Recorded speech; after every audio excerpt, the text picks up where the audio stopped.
அனைவருக்கும் வணக்கம். Welcome to TNPSC Ganesh YouTube channel. Friends, இந்த வீடியோ பதிவிலிருந்து நம்ம ஜிகே கொஸ்டின்ஸ் தினமும் 35 கேள்விகளாக பார்க்க போகிறோம். இதில் பார்த்தீங்கன்னா உங்களுக்கு அதாவது நம்ம பாலிட்டி அப்படிங்கிறத மட்டும் பாட்டு வந்தோம். ஆனால் இந்த வீடியோ பதிவிலிருந்து பார்த்தீங்கன்னா ஹிஸ்ட்ரியில் ஒரு 5, அதே மாதிரி பாலிட்டி, ஐஎன்எம், யூனிட் 8, யூனிட் 9 இதை சார்ந்து 5 கேள்விகளாக, அதாவது மொத்தம் பார்த்தீங்கன்னா ஜியோகிரபியோடு சேர்த்து 35 கேள்விகள் பார்க்க போகிறோம். கண்டிப்பாக இந்த வீடியோ பதிவுகள்லாம் உங்கள் ரிவிஷனுக்கு ரொம்ப யூஸ்ஃபுல்லாக இருக்குன்னு நம்புகிறோம். முதல் கேள்வி பாருங்கள். அனைத்து வங்காள சட்ட மறுப்பு குழுவை உருவாக்கியவர் யார்? அனைத்து வங்காள சட்ட மறுப்பு குழுவை உருவாக்கியவர் ஆப்ஷனில் பார்த்தீங்கன்னா ஜே.எம். சென்குப்தா. அவர் தான் பார்த்தீங்கன்னா அனைத்து வங்காள சட்ட மறுப்பு குழுவை உருவாக்கியவராவார். பின் வருபவர்களில் எவர் 1897 நடந்த இந்திய தேசிய காங்கிரசின் அமராவதி கூட்டத்தை 3 நாட்கள் தமாசா என்று வர்ணனை செய்தவர்? 1897 நடந்த இந்திய தேசிய காங்கிரசின் அமராவதி கூட்டத்தை 3 நாட்கள் தமாசா என்று வர்ணனை செய்தவர் யார்?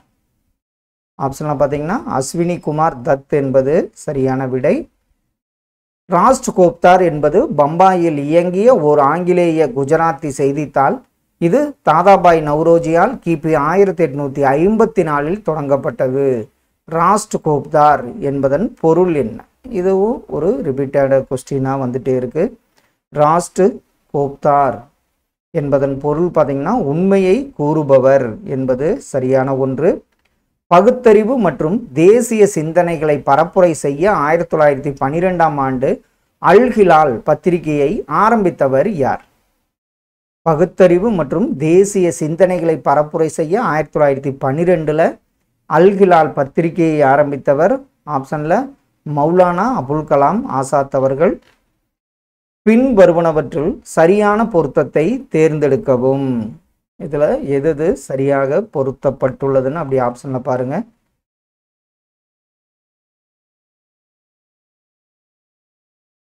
இது உங்களுக்கு இதில் ஆப்ஷனில் பார்த்தீங்கன்னா Nana Sahib, general Henry Havelock, Rani Lakshmi Bai, Sir Hugh Rose, இந்த 2 இணைகள் தான் சரியான ஒன்று.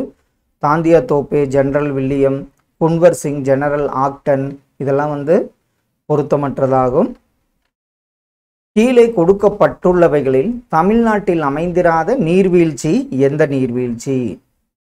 இதில் யூனிட் 9 சார்ந்த சில கேள்விகளும் பார்க்க போகிற 5 கேள்விகள். கீழே கொடுக்கப்பட்டுள்ளவைகளில் தமிழ்நாட்டில் அமைந்திராத நீர்வீழ்ச்சி.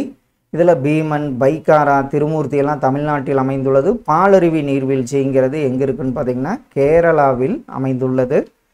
சிவசமுத்திரம் அணை எந்த ஆற்றின் குறுக்கே கட்டப்பட்டுள்ளது? சிவசமுத்திரம் அணை எந்த ஆற்றின் குறுக்கே கட்டப்பட்டுள்ளது? ஆப்ஷன்ல பார்த்தீங்கன்னா காவேரியின் குறுக்கே கட்டப்பட்டுள்ளது என்பது சரி. ஹார்வர்டு பல்கலைக்கழக தமிழ் இருக்கைக்கு தமிழ்நாடு அரசு ரூபாய் எத்தனை கோடியை கொடுத்திருக்கிறது? ஹார்வர்டு பல்கலைக்கழக தமிழ் இருக்கைக்கு தமிழக அரசு கொடுத்த எத்தனை கோடி ரூபாய்னு பார்த்தீங்கன்னா ரூபாய் 10 கோடி ரூபாயை கொடுத்திருக்கிறது. புனித ராமலிங்கரின் கருணை என்ற கோட்பாடு இதனை அடிப்படையாக கொண்டிருந்தது? வள்ளலார் அவருடைய கோட்பாடு எதனை அடிப்படையாக கொண்டிருந்தது? ஆப்ஷன்ல பார்த்தீங்கன்னா ஆன்மநேய ஒருமைப்பாடு என்பது சரியான ஒன்று. 2019ஆம் ஆண்டு கீழ்கண்ட எந்த இதழ் 4 விருதுகளை தமிழ்நாட்டிற்கு வழங்கியது? 2019ஆம் ஆண்டில் கீழ்கண்ட எந்த இதழ் 4 விருதுகளை தமிழ்நாட்டிற்கு வழங்கியதுன்னு பார்த்தீங்கன்னா இந்தியா டுடே என்பது சரியான விடை. எத்தனை பஞ்சாயத்து அமைப்புகளின் பணிகள் 73வது அரசியலமைப்பு சட்ட திருத்தத்தில் குறிப்பிடப்பட்டுள்ளது? அது எத்தனை பஞ்சாயத்து அமைப்புகளின் பணிகள்? ஆப்ஷனில் ஆன்சர் சரிதான், 29 பணிகள்.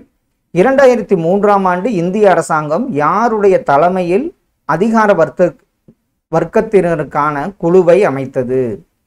2003 இந்திய அரசாங்கம் யாருடைய தலைமையில் அதிகார வர்க்கத்தினருக்கான குழுவை அமைத்தது? ஆப்ஷன்ல சுரேந்திரநாத் என்பது சரியான விடை. இந்திய வனப்பணி 3வது அகில இந்திய பணியாக நிறுவப்பட்ட ஆண்டு எந்த ஆண்டு? இந்திய வனப்பணி 3வது அகில இந்திய பணியாக நிறுவப்பட்ட ஆண்டு 1966ஆம் ஆண்டாகும். நாடாளுமன்றத்தின் முதல் கூட்டத்தொடர் நடைபெற்ற ஆண்டு எந்த ஆண்டு? நாடாளுமன்றத்தில் முதல் கூட்டத்தொடர் நடைபெற்ற ஆண்டு 1960ஆம் ஆண்டாகும். எந்த அரசியலமைப்பு விதி நாடாளுமன்றத்தின் கூட்டத்தொடர் இல்லாத போது குடியரசுத் தலைவர் அவசர சட்டங்களை இயற்ற வழிவகுக்கிறது? அது எந்த விதி? ஆப்ஷன்ல பார்த்தீங்கன்னா விதி 123 என்பது சரியான விடை. 1800 வருடங்களுக்கு முந்தைய தமிழர்கள் என்ற நூலின் ஆசிரியர் யார்? 1800 வருடங்களுக்கு முந்தைய தமிழர்கள் என்ற நூலின் ஆசிரியர் ஆப்ஷன்ல வி கனகசபை என்பது சரியான விடை. திராவிடன் அசோசியேஷன் தொடங்கப்பட்ட ஆண்டு எந்த ஆண்டு? திராவிடன் அசோசியேஷன் தொடங்கப்பட்ட ஆண்டு ஆப்ஷன்ல 1912ஆம் ஆண்டாகும். திருச்சிராப்பள்ளி பிரகடனத்தை வெளியிட்டது யார்? இதுல திருச்சிராப்பள்ளி பிரகடனத்தை வெளியிட்டது மருது பாண்டியர்கள் என்பது சரியான விடை. பெரியார் சுயமரியாதை இயக்கத்தை எப்போது தொடங்கினார்? இதுவும் அடிக்கடி கேட்கப்பட்ட ஒரு கேள்வி, இதை மறக்க மாட்டோம். 1925ஆம் ஆண்டு. சுயமரியாதை இயக்கத்தின் 4வது மாவட்ட மாநாடு 1943 எங்கு நடந்தது? சுயமரியாதை இயக்கத்தின் 4வது மாவட்ட மாநாடு 1943 சேலத்தில் நடைபெற்றது என்பது சரி. இந்திய தாவரங்களின் பல்வகைமையை கருத்தில் கொள்ளும் போது உலகத்தில் மற்றும் ஆசியாவில் எத்தனையாவது இடத்தில் உள்ளது? இது ஜாகிரபி சார்ந்த கேள்விகள். இந்திய தாவரங்களின் பல்வகைமையை கருத்தில் கொள்ளும் போது உலகத்தில் பார்த்தீங்கன்னா 10வது இடம், ஆசியாவில் 4வது இடத்தில் உள்ளது. ஆப்ஷன் ஏ சரியான ஒன்று. உயிர் சமுதாயத்தில் கரிம பொருள்கள் ஒரு தொடர் வரிசையாக உயிரினங்களுக்கு கடத்தப்படுவது என்னவென அழைக்கப்படுகிறது? உயிர் சமுதாயத்தில் கரிம பொருள் ஒரு தொடர் வரிசையாக உயிரினங்களுக்கு கடத்தப்படுவதைத்தான் நம்ம என்னன்னு சொல்லுவோம்? உணவு சங்கிலி என்று அழைக்கப்படுகிறது. பகல்பூர் அனல் மின் நிலையம் அமைந்துள்ள மாநிலம் எந்த மாநிலம்? பகல்பூர் அனல் மின் நிலையம் அமைந்துள்ள மாநிலம் பார்த்தீங்கன்னா பீகார் என்பது சரியான ஒன்று. சிப்கோ ஆண்டோலன் எதனுடன் தொடர்புடையது? சிப்கோ ஆண்டோலன் என்பது காடுகள் பாதுகாத்தலுடன் தொடர்புடையதாகும். கடலின் சராசரி ஆழமானது எவ்வளவு மீட்டர்? கடலின் சராசரி ஆழமானது ஆப்ஷன்ல பார்த்தீங்கன்னா 3800 மீட்டர் என்பது சரி. கீழ் கண்டவைகளில் எந்த ஒரு பண்டிகை சிக்கிம் மாநில பண்டிகையுடன் தொடர்புடையது? கீழ் கண்டவைகளில் எந்த ஒரு பண்டிகை சிக்கிம் மாநில பண்டிகையுடன் தொடர்புடையது? எந்த பண்டிகைன்னு பார்த்தீங்கன்னா சிவப்பு பந்தா பண்டிகை என்பது சரியான ஒன்று. அமுக்த மால்யதா என்ற நூலை எழுதியவர் யார்? அமுக்த மால்யதா இதெல்லாம் மறக்க மாட்டோம், கிருஷ்ண தேவராயர் ஆவார். புத்த சமயத்தில் வினய பீடகா கோட்பாட்டின் உள்பொருள் என்ன? அதாவது உட்பொருள் என்ன? புத்த சமயத்தில் வினய பீடகா கோட்பாட்டின் உட்பொருள் பார்த்தீங்கன்னா ஒழுக்கம் என்பதை குறிக்கும். இந்தியாவின் மீது படையெடுத்த முதல் இஸ்லாமியர் யார்? இந்தியாவின் மீது படையெடுத்த முதல் இஸ்லாமியர் ஆப்ஷன்ல முகமது பின் காசிம் என்பது சரியான விடை. தென்னிந்தியாவில் மராட்டியர் காலத்தில் கிராமத்தினை பாதுகாப்பது யார் பொறுப்பு?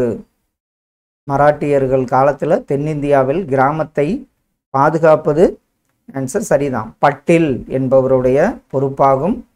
2வது ஐந்தாண்டு திட்டம் எதற்கு அதிக முன்னுரிமை அளித்தது? முதலாவது பார்த்தீங்கன்னா வேளாண்மைக்கு முதலாவது ஐந்தாண்டு திட்டம் 51-56. 2வது ஐந்தாண்டு திட்டம் எதற்குன்னு பார்த்தீங்கன்னா தொழில் மயமாக்கலுக்கு முன்னுரிமையை அளித்தது. இந்தியாவில் நிதி கொள்கை வடிவமைக்கப்படுவது பின்வருவனவற்றில் எது? இந்தியாவில் நிதி கொள்கையை வடிவமைப்பது யாருன்னு பார்த்தீங்கன்னா எந்த அமைப்பு? நிதி அமைச்சகம் என்பது சரியான ஒன்று.